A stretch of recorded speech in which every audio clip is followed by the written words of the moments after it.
안녕하세요. 2년 전에 파혼한 저희 이야기를 하러 이렇게 찾아왔습니다. 벌써 2년이나 다 지난 이야기를 지금 와서 해 뭐 하겠냐만. 이렇게 사연을 보내게 된 건 이제서야 그때 묵혔던 한을 풀 수가 있었기 때문이에요. 저는 올해 34살로 공무원으로 일을 하고 있어요. 제가 공무원 준비를 시작할 때만 해도 말들이 많았어요. 공무원 그거 옛날에나 철밥통이라고 인기가 많았지. 지금이 그때랑 비교해서 정년보장도 잘 되고 월급도 얼마나 올랐는데 그 돈 받고 일을 할 생각을 하냐면서요. 공무원 할 거면 대학은 왜 갔냐느니 요즘 공무원 한다는 애들 보면 다 취직 못해서 할 거 없는 애들이나 준비하는 거 모르냐고. 대학 졸업해서 또 공무원 한답시고 2년 3년 공부하면서 시간 날릴 생각하지 말고 그 시간에 자격증을 따서 취직이나 하라나 뭐라나 이런 이야기가 대부분이었어요. 저희 부모님께서도 네가 하고 싶으면 하는 거지라고 하시긴 했지만 취직 준비도 안 해보고 바로 공무원을 시작하는 저를 보고 조금 못마땅해 하시는 눈치셨지요. 무조건 그런 말들이 틀렸다고 하기도 그렇고 맞는 부분도 있을 테고 그렇겠지만 저도 제 나름대로 최대한 이것저것 재보고 따져가며 결정한 직업이에요. 박봉일지라도 안정적이기도 하고 이래저래 연금이라든지 보장도 잘 되어 있는 편이라 생각하고 억대 연봉까지야 못 가겠지만 결국 연차수 쌓이고 승진하고 그러면 벌이도 늘어나는 법 아니겠나요? 제가 돈 하나만 보고 직업을 구한다 생각하면 그럼 취직이 아니라 장사를 해야 하는 거 아닌가 그런 생각도 있었고요. 요즘은 또 취직이 워낙에 힘들어 공무원이 인기라는데 그런 이야기 들으니 제가 잘못된 선택을 했다고 생각하지는 않습니다. 아무튼 그렇게 저는 대학교를 졸업 후 2년간 시험 준비를 했고 당당히 시험에 합격해 일을 시작할 수 있었어요. 아무리 공무원 월급이 적다지만 혼자 쓰기엔 차고 넘치는 돈이었고 부모님 집에서 계속 신세를 지면서 저축도 꽤 많이 할 수 있었습니다. 아직 할부가 조금 남아있긴 하지만 차도 한 대 뽑았고요. 출퇴근도 출퇴근이지만 업무상 필요하기도 해서 말이에요. 그래도 이래저래 나름 괜찮은 삶을 살고 있었습니다. 그렇게 연차수 쌓여서 승진도 한번 하고 연애도 딱 그때 시작했어요. 남자친구는 평범한 직장인이었습니다. 친구의 소개로 처음 만나게 되었고 둘 다 나이가 있었다 보니 애초에 만날 때부터 결혼을 전제로 연애를 시작하게 되었어요. 결혼 전제로 시작한 연애였다 보니 처음 만나다가 서로 아닌 것 같으면 깔끔하게 헤어지기로 했었는데 만나다 보니 서로 잘 맞는 부분도 많았습니다. 소탈한 성격에 다정다감하고 결혼 상대로 손색이 없는 그런 사람이었어요. 남자친구 또한 저와의 결혼을 긍정적으로 생각하고 있었고 그렇게 연애 8개월 만에 결혼 이야기도 오가게 되었습니다. 월급만 두고 보면 당연히 남자친구가 저보다 벌이가 좋았습니다. 하지만 그때 당시엔 제가 기우는 결혼을 한다고 할 만큼 잘 버는 편은 또 아니었어요. 뭐 엄청나게 오른 건 아니지만 이러나 저러나 저는 일한 지도 좀 되었고 승진도 한 번 했었으니까요. 당시 남자친구는 저보다 한 살이로 그때 제 나이가 32이었으니 33살이었죠. 남자친구가 저랑 연애를 처음 시작했을 때가 막 취직한 지 1년이 지났을 때였어요. 결혼 이야기 막 주고받기 시작하고 한참 결혼 준비 시작했을 때도 2년차가 넘어가지 않았을 때였거든요. 사실 같은 연차수로 계산해보면 남자친구 벌이도 저랑 훨씬 차이가 났을 부분이라서 그때 당장 벌이만 두고 봤을 때 차이가 별로 없던 거지. 나중 가면 격차가 심해졌었을 거예요. 아무튼 그렇게 결혼 이야기도 빨리 나오긴 했지만 현실적으로 생각해보면 준비가 많이 되어 있는 상황은 아니었어요. 아무리 열심히 모았다지만 솔직히 공무원 월급에 제가 모아놓은 돈은 3천만 원 조금 넘게 모은 게 전부였거든요. 할부가 거의 끝나가는 차까지 생각하면 대충 5천 정도까지 모아놓았다 쳐도 되지만 또 당시 남자친구가 월급이 저보다 좋았다고 한들 일한 기간이 2년도 안 되었다 보니 모아놓은 게 2천만 원 조금 덜 되게 모아놓았던 게 전부였어요. 이래저래 현실적으로 이야기하다가 양가 부모님께 5천만 원씩 지원받아서 결혼하는 쪽으로 이야기가 되었죠. 더 받을 수 있으면 더 받으면 좋았겠지만 애초에 두 사람 힘으로만 하려다 도무지 답이 안 나와서 내린 결정이었고 그 정도가 양가 부모님께 요청할 수 있는 최대였어요. 그러는 과정에서 남자친구와 허례허식 같은 건 생략하고 결혼식 비용도 최대한 아끼는 쪽으로 이야기가 되었고 그렇게 저희는 결혼 준비를 시작하게 되었습니다. 양가 부모님께 인사도 드리고 상견례까지 마치고 나니 정말 이대로 결혼해서 행복하게 살겠구나 하는 생각밖에 없었어요. 그렇게 결혼식 날짜까지 다 잡힌 상황에 예비 시어머니 때문에 결혼이 엎어지게 될 줄은 정말 생각도 못했습니다. 하루는 예비 시어머니가 저만 따로 봤으면 좋겠다는 연락을 해왔어요. 불러낼 때 따로 이유는 말해주지 않았고 그냥 밥이나 한 끼 같이 먹자는 말뿐이었죠. 처음 인사드리러 갔을 때 양가 상견례 할 때 그렇게 딱 2번 봤던 게 전부였는데 그때까지만 해도 그냥 평범하게 좋은 분이시구나 하는 생각밖에 없었거든요. 그 뒤로 결혼 준비하는 내내 따로 봤던 적이 없었다 보니 갑자기 저만 따로 불러낸 게 의아하긴 했지만 뭐 결혼하기 전에 며느리랑 좀 더 친해지고 싶어서 그러시는가 보다 하고 기쁜 마음으로 자리에 나갔습니다. 예비 시어머니가 저를 데리고 간 곳은 인당 9만 원씩 하는 코스 요리가 나오는 고급 레스토랑이었어요. 남자친구 집 형편이 그닥 넉넉한 편은 아니라고 알고 있었어서 참 많이 놀랐죠. 그냥 평범한 곳 가서 먹어도 되는데 며느리라고 이렇게까지 신경을 써주시는구나 했거든요. 주문하면서 비싼 와인까지 같이 시켜주시는데 정말 감사한 마음뿐이었죠. 저도 이런 곳은 남자친구랑 데이트하면서도 한 번도 와본 적이 없던지라 음식이 나올 때마다 사진 찍는다고 정신이 없었는데 메인 요리가 나오고 나서 예비 시어머니가 다짜고짜 저한테 그날 불러낸 이유를 꺼내왔습니다. 너는 근데 눈치가 없는 거니? 아니면 여우같이 다 아는데 모르는 척 하는 거니 하면서요. 갑자기 돌변한 예비 시어머니의 태도에 놀라서 무슨 말씀을 하시는 건지 잘 모르겠다고 대답했는데 대놓고 왜 결혼식이 코앞인데 아직도 예단 이야기가 없느냐고 뭐라 한 소리를 하는 거예요. 그 말을 듣고 나서 또 제가 예단이라니 무슨 말씀이신지 진짜 모르겠다고 대답했죠. 결혼한다는 애가 나이 32이나 먹은 애가 예단이 뭔지 모를 리가 있겠냐고 알고 모르는 척 하고 있는 거 다 티난다고 갑자기 짜증을 내는데 정말 무슨 반응을 보여야 할지 모르겠더군요. 다른 집 며느리들은 결혼한다고 시어머니한테 명품 가방이다, 현금이다 뭐다 이런 거 말 한마디 안 해도 알아서 척척 준비해 온다던데 너는 어찌 내가 직접 말을 꺼낼 때까지 입도 뻥끗 안 하고 말을 꺼내니 모르는 척을 할 수가 있느냐면서 뭐라 하대요. 갑자기 펼쳐진 상황에 정말이지 이게 지금 무슨 상황인가 머릿속이 점점 복잡해지기 시작했어요. 말씀드렸다시피 결혼 이야기 나누면서 남자친구하고는 허례허식은 생략하기로 이미 이야기가 되어 있던 상황이었거든요. 남들 다 업체 끼고 찍는 웨딩 사진도 결혼식 비용 좀 아껴보자고 저희가 카메라 빌려서 찍고 그랬어요. 스드메 비용도 아끼겠다고 드레스만 빌리고 머리랑 메이크업은 그쪽 일을 하고 있는 제 동생 친구들한테 부탁해놓은 상태고 남편도 나비 넥타이 하나만 빌려서 회사 면접 볼 때 사놓은 정장 입고 식을 올리기로 했었거든요. 신혼 여행 비용도 아끼고 아낀다고 타협해서 그냥 평소에 가보고 싶었던 가까운 일본으로 짧게 다녀오기로 했고요.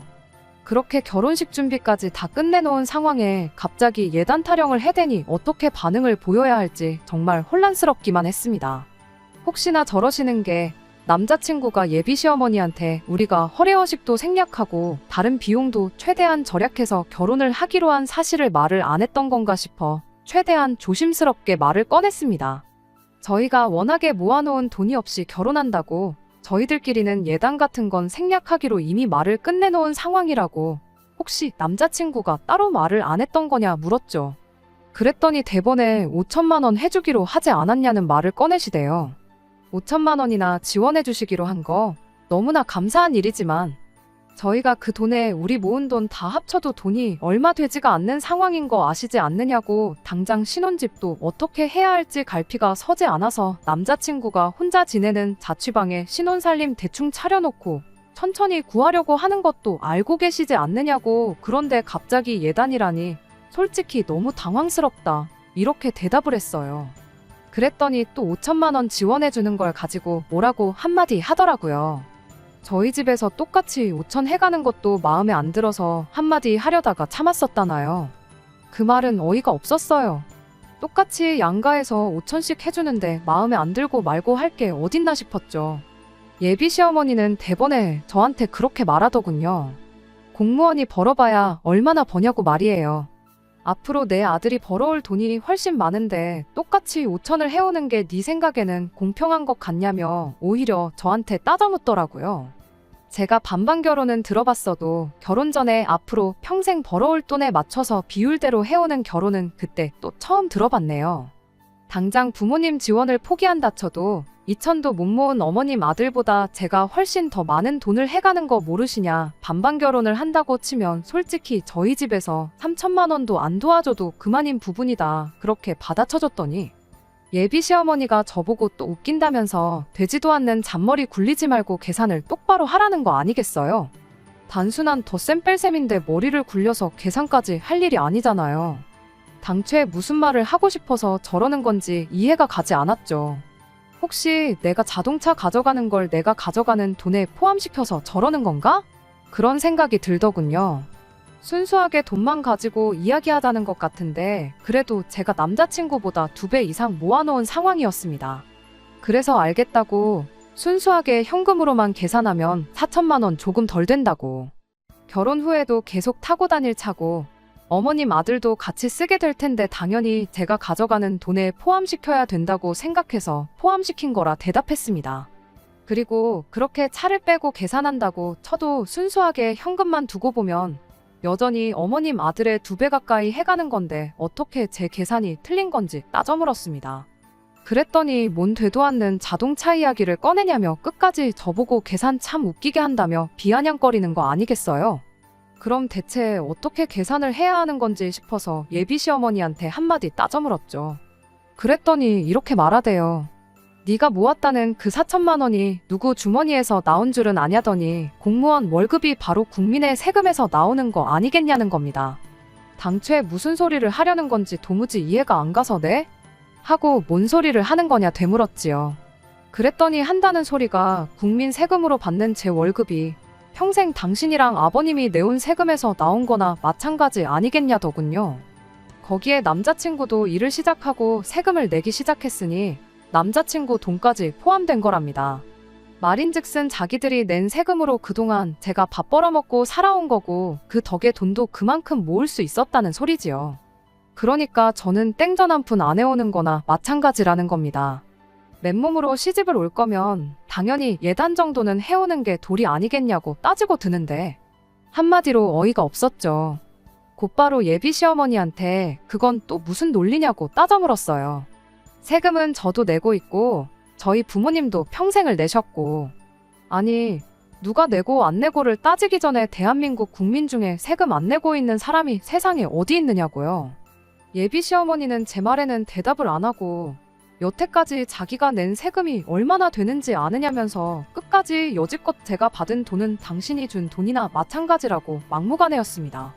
세상에 우리 조카 아이가 장난감 하나 사달라고 마트에서 땡깡을 부려도 이보다는 덜하지 않았겠나 싶었죠.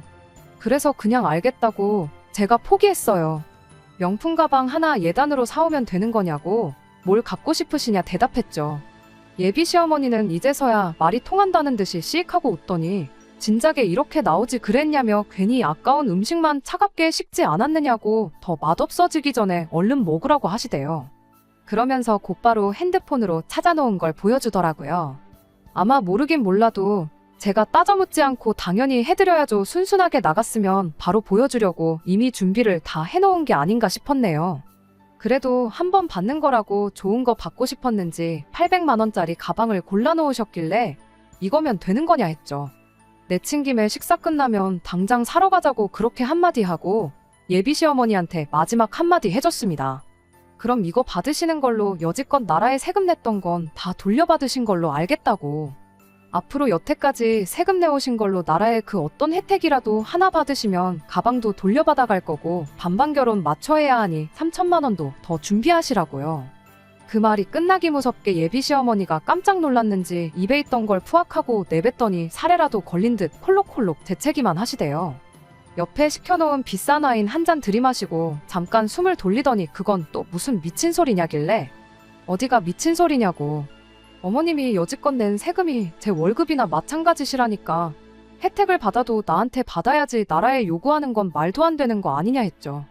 암만 세금을 많이 내셨다 한들 제가 앞으로 30년은 너끈히 더 일할 텐데 그만큼 돈이나 하겠냐고요. 기본적인 며느리 도리 정도는 하고 살 테니까 걱정 마시라고 그렇게 한마디 해주고 자리에서 일어났네요. 예비 시어머니가 저를 붙잡길래 미안하다고 사과라도 하려는 줄 알았더니 지금 가방 사러 가는 거냐고 묻길래 그냥 돌려 말할 것도 없겠다 싶어서 예비 시어머니가 처음 말 꺼냈을 때랑 똑같이 되돌려줬습니다. 눈치가 없으신 거냐고, 아니면 알면서 모르는 척 하시는 거냐고. 인생 이만큼 살아오신 분이 예비 며느리가 이 정도까지 이야기하면 당연히 파혼하자는 이야기 아니겠냐고 그렇게 한마디 해주고 자리를 박차고 나왔습니다. 그랬더니 곧바로 저를 따라 나와 다시 저를 붙잡길래 미안하다고 사과라도 하려는가 싶었는데 어이없게도 갈 땐 가더라도 밥 먹은 건 계산하고 가라시더라고요. 애초에 비싼 밥 먹으러 온 것도 보아하니 며느리 사줄 생각이 아니라 여태 낸 세금 환급 받는 느낌으로 좋은 식당을 찾아놓은 거구나 싶었네요. 그래서 이걸 내가 왜 계산하냐고, 어머님이 침 뱉어놓는 바람에 제대로 먹지도 못한 걸 왜 내가 계산해야 하냐고 따졌어요. 여태까지 낸 세금이 아까우면 나 말고 나라에다가 청구하시라고 한마디 말해주고 그냥 저 혼자 먼저 자리에서 뛰쳐나왔습니다. 그렇게 파혼까지 해버리게 되었어요. 솔직히 예비 시어머니랑 이렇게 돼버린 거 남자친구가 어떻게 나와도 돌이킬 수는 없겠다는 생각이었습니다. 1년 안 되는 짧은 연애긴 했지만 그래도 결혼 약속까지 한 사이인데 남자친구가 이 사실을 알면 어떻게 설명을 해야 할지, 혹은 남자친구가 대신 사과하고 이런 일이 앞으로 없게 할 테니 용서해달라고 하면 거기서는 또 어떤 반응을 보여야 할지 정말 고민되고 또 고민되었어요. 아니나 다를까 이 파혼 소식을 전해 듣게 된 남자친구한테 연락이 왔습니다. 어머니한테 방금 이야기 들었는데 이게 다 무슨 일이냐면서요. 이야기 다 들었으면 무슨 일인지 다 알고 전화한 거 아니냐, 나한테 또 상황 설명을 들어야겠냐고 대답하니 남자친구가 아무 대답이 없대요. 그러더니 어머니가 사고방식이 좀 옛날 사람이라 그런 거니 저보고 신경 쓰지 말고 한 귀로 듣고 한 귀로 흘리라는 말을 하는 거 아니겠어요? 그게 신경 안 쓰고 넘어갈 일이냐고. 내가 여태까지 일하면서 국민 세금으로 월급 받으니 봉사한다는 기분으로 일하라는 말은 들어봤어도 자기가 낸 세금으로 내 월급을 줬으니 그 돈도 자기 돈이라고 우기는 사람은 또 처음이라고 따졌죠. 예비 시어머니 대신 저한테 사과해주는 모습을 기대한 건 아니지만 남자친구는 오히려 저한테 짜증을 내기 시작했어요. 지금이야 남이지만 결혼하면 다 한 가족인데 그 정도는 이해해줄 수 있는 거 아니냐면서요. 남자친구한테 지금 나한테 따져 물으려고 전화한 거냐고, 누가 봐도 그 상황에 비상식적인 행동을 하신 건 어머니만이냐고 따졌더니 그럼 뭐 자기 보고 어쩌라고 그러는 거냐며, 자기가 그럼 왜 그랬냐고 어머니하고 한바탕 싸우기라도 했었던 거냐고 전화기 너머로 역정을 내기 시작하는 겁니다. 당장 800만 원이 있든 없든 모자란 돈은 대출을 받아야 될 테고 그거 더 받는다고 이자 내는 거 별반 차이가 나는 것도 아닌데 잘릴 걱정도 없는 안정적인 직장 다니면서 뭐가 아까워서 해달라는 거 안 해주고 날짜까지 잡아놓은 결혼식을 파토를 내버렸냐고. 주변 사람들한테는 뭐라고 설명할 거며 앞으로 쪽팔려서 고개를 어떻게 들고 다니냐 이런 소리만 하고 있더군요. 그 말을 들으니 더 이상 고민조차 할 이유가 없었어요. 이미 저의 월급이 당신 돈이나 마찬가지라고 생각하는 분인데 그깟 가방 한 개 사드렸다고 한 번으로 끝날 일이었을까요? 저는 절대 아니라고 생각합니다. 이 인간하고 결혼해봐야 평생 시어머니한테 네 돈이 내 돈이다 소리 들으면서 돈 필요할 때마다 세금 낸 거 환급 받아가듯이 제 돈을 털어가는 꼴이나 보고 살아야 했겠죠. 남편이라고 하나 있는 건 그런 일이 있을 때마다 엄마가 옛날 분이니 네가 이해해라, 어머니가 어른인데 뭐 어쩔 거냐 하는 식으로 옆에서 팔짱 끼고 구경만 하고 있었을 테고요. 어차피 사과해와도 어떻게 해야 할지 갈피를 못 잡고 있던 상황이었는데 이렇게 직접 스스로 남은 정남이나마 뚝 떨어지게 만들어주니 차라리 그런 부분은 참 고마웠네요. 그렇게 결국 저는 파혼을 하게 되었어요. 파혼하고 나서 주변 사람들한테 파혼하게 된 이유부터 그런 부분을 설명하는 게 남자친구 말처럼 참 낯뜨겁고 번거로웠지만 앞으로 그런 시어머니한테 평생을 시달리는 것과 비교하면 세발의 피었으리라 생각하니 짜증도 나지 않대요. 지금에야 와서 이 사연을 적어보내게 된 이유도 따로 있습니다. 그렇게 전 남자친구와 헤어지고 나서 반년이 지나 새로운 사람을 만나게 되었고 얼마 전 다시 결혼 준비를 하기 시작했기 때문이에요. 그렇게 데이고도 또 결혼이 하고 싶었냐고 생각하실 분들이 계시겠지만 정말 다행히 좋은 사람을 만나게 되었습니다. 시부모님 되실 분들도 정상적인 사고방식을 가지고 계시고요. 오히려 요즘같이 힘들 때는 공무원만한 직업이 없다면서 제 직업도 인정해주시고 당연한 소리겠지만 제 월급이 당신들 주머니에서 나왔다고 생각하는 분들도 아니십니다. 그리고 그렇게 얼마 전에 우연찮게 예비 시어머니를 만나게 되었어요. 전 남자친구한테 두 분 다 일을 하신다고 들었지 장사를 하고 계신 줄은 몰랐거든요. 이번에 남자친구랑 데이트하러 갔다가 우연찮게 들르게 된 시장에서 장사하고 있는 전 예비 시어머니와 우연찮게 마주치게 되었습니다.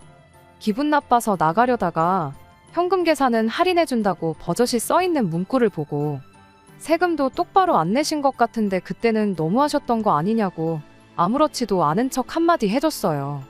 어머님 덕분에 더 좋은 사람 만나서 시집 가게 됐다고 그때 파혼할 결심이 서게 만들어주셔서 정말 감사하다고 한마디 해주고 청첩장 나오면 드리러 다시 올 테니 그때 다시 뵙자고 말하고 돌아왔습니다. 아마 이게 제가 할 수 있는 최고의 복수가 아닐까 싶어요. 말 몇 마디에서 속 시원한 거 말고 파혼하고 나서 제 인생이 훨씬 잘 풀리고 더 잘 살게 된 모습 보여주는 게 말입니다. 끝까지 들어주셔서 감사합니다. 오늘의 사연은 여기까지입니다. 구독과 좋아요, 알람 설정 부탁드리고 더 좋은 사연으로 다시 찾아뵙겠습니다. 감사합니다.